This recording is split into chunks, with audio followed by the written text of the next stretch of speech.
Good morning बच्चों। आज हम पढ़ेंगे हमारी बुक बाल महाभारत कथा का चैप्टर 3 भीष्म प्रतिज्ञा और चैप्टर 4 अम्बा और भीष्म।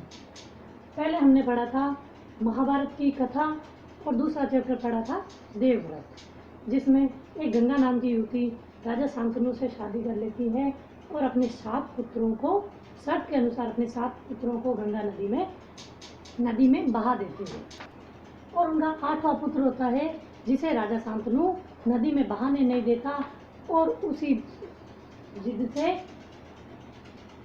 उनकी पत्नी गंगा नाराज होकर चली जाती है और उस 8वें पुत्र का नाम होता है देवव्रत, जो आगे चलकर भीष्म के नाम से प्रसिद्ध होता है। तो अब हम पढ़ते हैं हमारा चैप्टर भीष्म प्रतिज्ञा और अम्बा और भीष्म।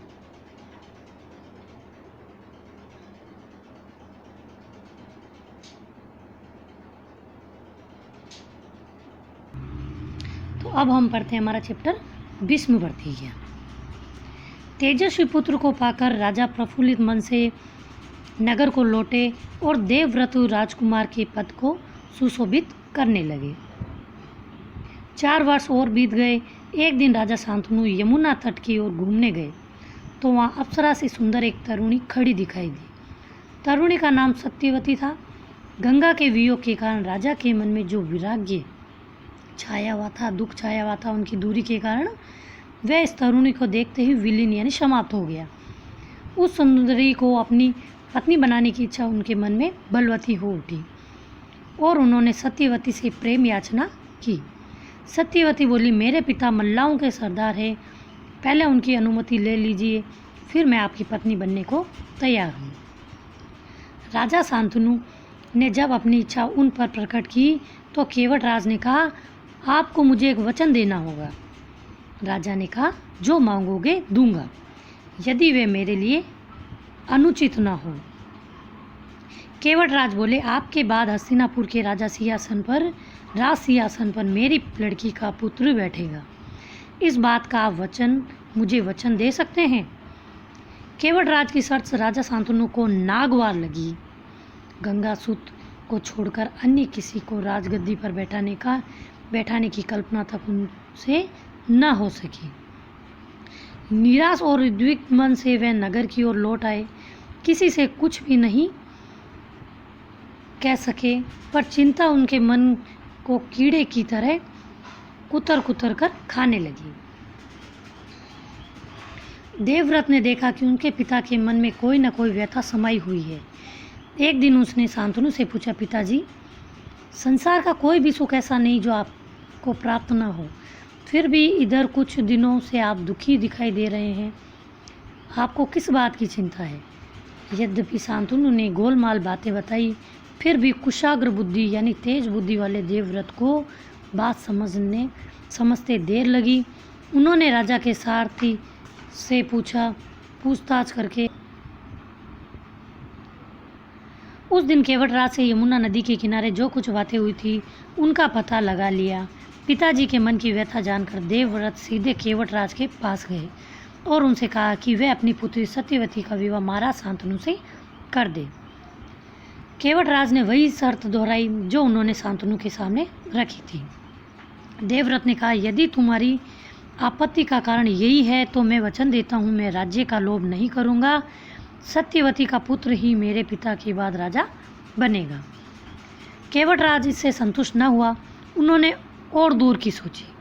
बोले, आर्य पुत्र, इस बात का मुझे पूरा भरोसा है कि आप अपने वचन पर अटल रहेंगे, किंतु आपकी संतान से मैं वैसी आशा कैसे कर सकता हूँ? आप जैसे वीर का पुत्र भी तो वीर ही होगा। बहुत संभव है कि वह मेरे नाती से राज्य छीनने का प्रयत्न करे।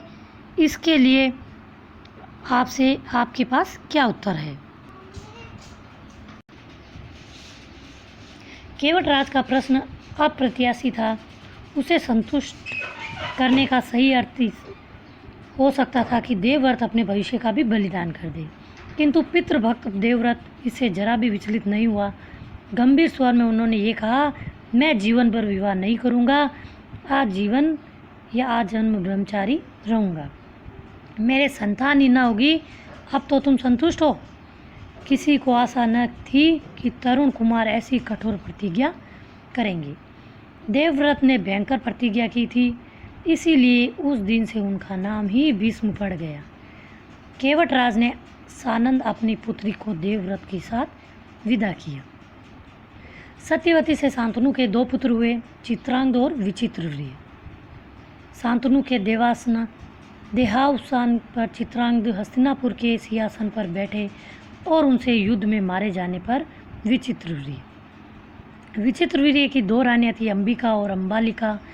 अंबिका के 2 पुत्र थे, धृतराष्ट्र और अंबालिका के पांडु। धृतराष्ट्र के पुत्र कौरव कहलाए और पांडव के पुत्र पांडव।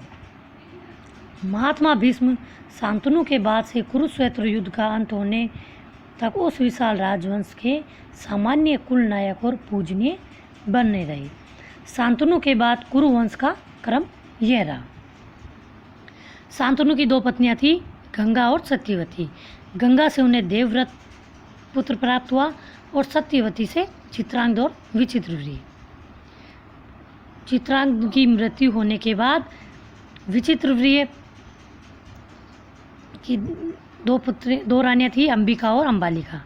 अंबिका से उन्हें धृतराष्ट्र पुत्र प्राप्त हुए जो कौरव नाम से प्रसिद्ध हुए, और अंबालिका से पांडु जो पांडु नाम से प्रसिद्ध हुए।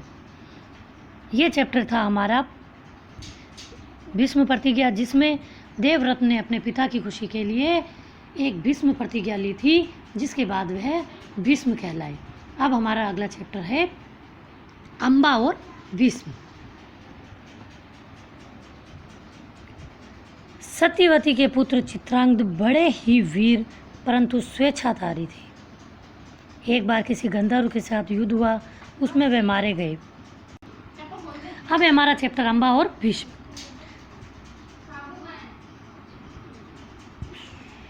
सत्यवती के पुत्र चित्रांगद बड़े ही वीर परंतु स्वेच्छाचारी थे। एक बार किसी गंधर्व के साथ युद्ध हुआ, उसमें वे मारे गए। उनके कोई पुत्र ना था, इसलिए उनके छोटे भाई विचित्रवीर्य हस्तिनापुर की राजगद्दी पर बैठे। विचित्रवीर्य की आयु उस समय बहुत छोटी थी, इस कारण उनके बालिग होने तक राजकाज भीष्म को ही संभालना पड़ा। जब विचित्रवीर्य विवाह के योग्य हुए तो भीष्म को उनके विवाह की चिंता हुई। उन्हें खबर लगी कि काशीराज की कन्या का स्वयंवर होने वाला है। ये जानकर भीष्म बड़े खुश हुए और स्वयंवर में सम्मिलित होने के लिए काशी रवाना हो गए। देश विदेश से अनेक राजकुमार उस स्वयंवर में भाग लेने के लिए आए। राजपुत्रियों को पाने के लिए आपस में बड़ी स्पर्धा यानी प्रतियोगिता थी। क्षत्रियों में भीष्म की प्रतिज्ञा की प्रतिष्ठा अद्वितीय थी। उनके महान त्याग और भीष्म प्रतिज्ञा का हाल सब जानते थे। इसलिए जब वह स्वयंवर मंडप में प्रविष्ट हुए तो राजकुमारों ने सोचा कि वह सिर्फ स्वयंवर देखने के लिए आए होंगे, परंतु जब स्वयंवर में सम्मिलित होने वालों में भीष्म ने भी अपना नाम दिया तो अन्य कुमारों को निराश होना पड़ा। उनको क्या पता था कि दृढ़वती भीष्म अपने लिए नहीं वरन अपने भाई के लिए स्वयंवर में सम्मिलित हुए हैं। सभा में खलबली मच गई। चारों ओर से भीष्म के पर फब्बियां कसी जाने लगी, मानो कि भरतवंशी भीष्म बड़े बुद्धिमान और विद्वान थे। स्वयंवर से इन्हें क्या मतलब, इनके प्रण का क्या हुआ, जीवन भर ब्रह्मचारी रहने की इन्होंने जो प्रतिज्ञा की थी क्या वे झूठी थी? इन्होंने जो प्रतिज्ञा की थी क्या वे झूठी थी? इस भांति सब राजकुमारों ने भीष्म की हंसी उड़ाई। यहाँ तक काशीराज की कन्याओं ने भी भीष्म की तरफ से दृष्टि फेर ली और उनकी अवहेलना सी करके आगे की ओर चल दी। भीष्म इस अवहेलना को सह न सके भीष्म इस अवहेलना को सह न सका। उन्होंने सभी राजकुमारों को हराकर तीनों कर राजकन्याओं को बलपूर्वक रथ पर बैठा लिया और हस्तिनापुर को चल दिए। शोभ देश का राजा सालू बड़ा वीर था। काशीराज की सबसे बड़ी कन्या अंबा उस पर अनुरक्त थी और उसको मन ही मन अपना पति मान चुकी थी। सालू ने भीष्म के रथ का पीछा किया और उसको रोकने का प्रयत्न किया। इस पर भीष्म और सालू के बीच घोर युद्ध छिड़ गया। भीष्म ने उसे हरा दिया, किंतु काशीराज की कन्याओं की प्रार्थना पर उसे जीवित छोड़ दिया। भीष्म काशीराज की कन्याओं को लेकर हस्तिनापुर पहुँचे। विचित्रवीर्य के विवाह की सारी तैयारियां हो जाने के बाद जब कन्याओं को विवाह मंडप में ले जाने का समय आया तो काशीराज की बड़ी बेटी अम्बा एकांत में भीष्म से बोली, गांगे, मैंने अपने मन में सोप देश के राजा सालू को अपना पति मान लिया था। इसी बीच आप मुझे बलपूर्वक यहाँ ले आए। मेरे मन की बात जानने के बाद आप मेरे बारे में अब जो उचित समझे करें। भीष्म को अम्बा की बात जची। उन्होंने अम्बा को उसकी इच्छा अनुसार उचित प्रबंध के साथ सालू के पास भेज दिया और अम्बा की दोनों बहनों अंबिका और अम्बालिका का विवाह विचित्रवीर्य के साथ कर दिया। अम्बा अपने मनोनीत वर शोभराज सालू के पास गई और सारा वृतांत कह सुनाया। उसने कहा, राजन, मैं आपको ही अपना पति मान चुकी हूँ। मेरे अनुरोध से भीष्म ने मुझे आपके पास भेजा है। आप मुझे अपनी पत्नी स्वीकार कर ले। पर सालू न माना। उसने अम्बा से कहा, सारे राजकुमारों के सामने भीष्म ने मुझे युद्ध में पराजित किया और तुम्हें बलपूर्वक हरण करके ले गया। इतने बड़े अपमान के बाद मैं तुम्हें कैसे स्वीकार कर सकता हूँ। तुम्हारे लिए अब उचित यही है कि तुम भीष्म के पास जाओ और उनकी सलाह के मुताबिक ही काम करो। बेचारी अम्बा हस्तिनापुर लौट आई और भीष्म को सारा हाल सुनाया। उन्होंने विचित्रवीर्य से कहा, वत्स, राजा सालू अम्बा को स्वीकार नहीं करता। इससे विदित होता है कि उसकी इच्छा अम्बा को पत्नी बनाने की नहीं थी।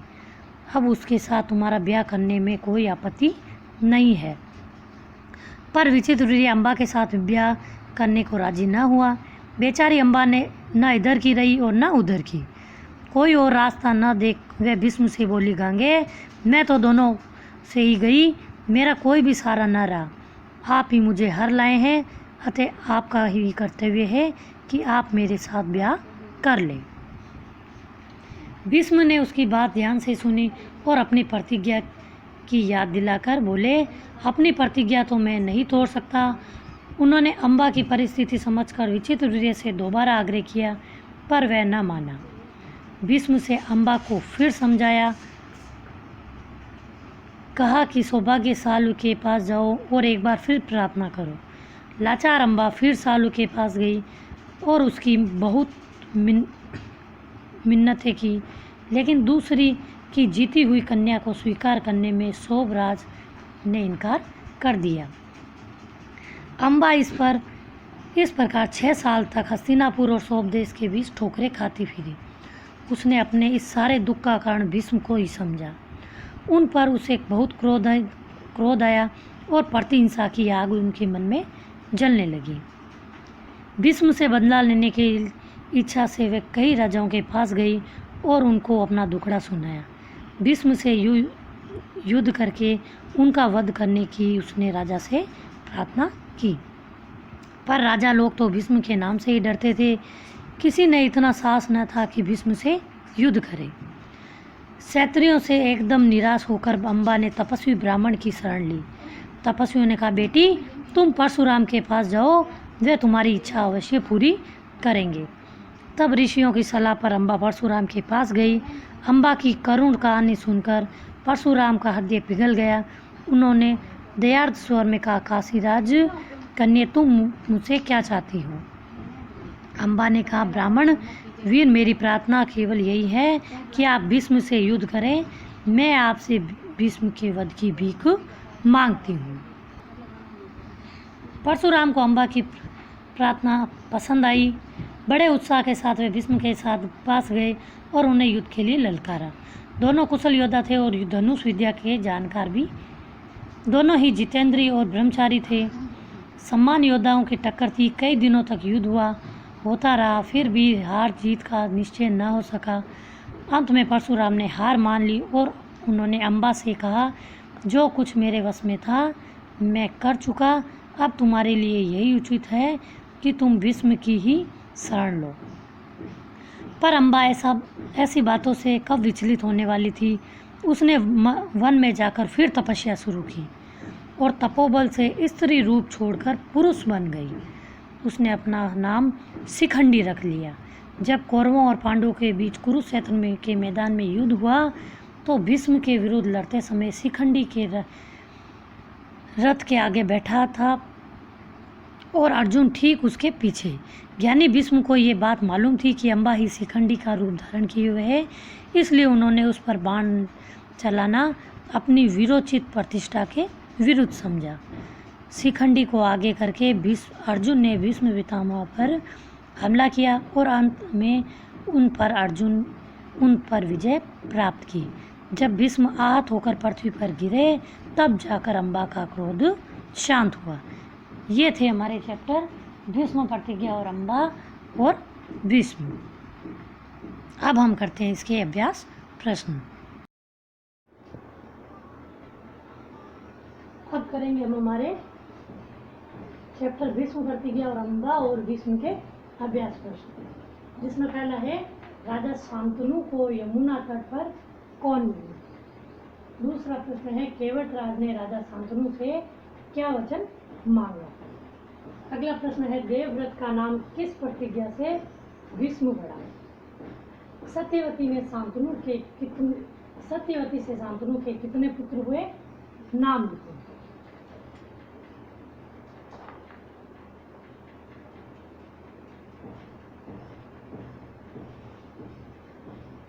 अब है अम्बा और भीष्म के अभ्यास प्रश्न, जिसमें पहला है भीष्म को किसके विवाह की चिंता हुई। भीष्म को किस राजा के कन्याओं के स्वयंवर का पता चला।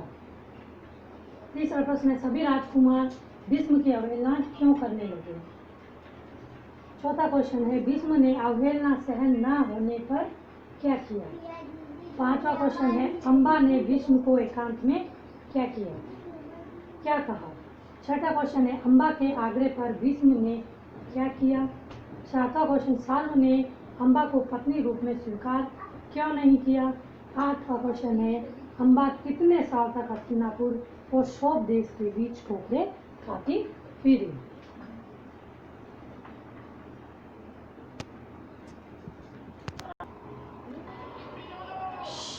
अगला प्रश्न है हमारा भीष्म से बदला लेने के लिए अम्बा किसके पास गई। 10वां प्रश्न है भीष्म और परशुराम के बीच युद्ध में किसने हार मान लिया। अगला प्रश्न है अंत में तपस्या से अम्बा ने कौन सा रूप धारण किया। और लास्ट प्रश्न है अम्बा का क्रोध कब शांत हुआ। आशा करती हूँ कि आपको ये दोनों चैप्टर समझ आए होंगे, तो आप इन दोनों चैप्टर के दोनों पार्ट के अभ्यास प्रश्न अपनी कॉपी में सुंदर सुंदर राइटिंग में करें। धन्यवाद।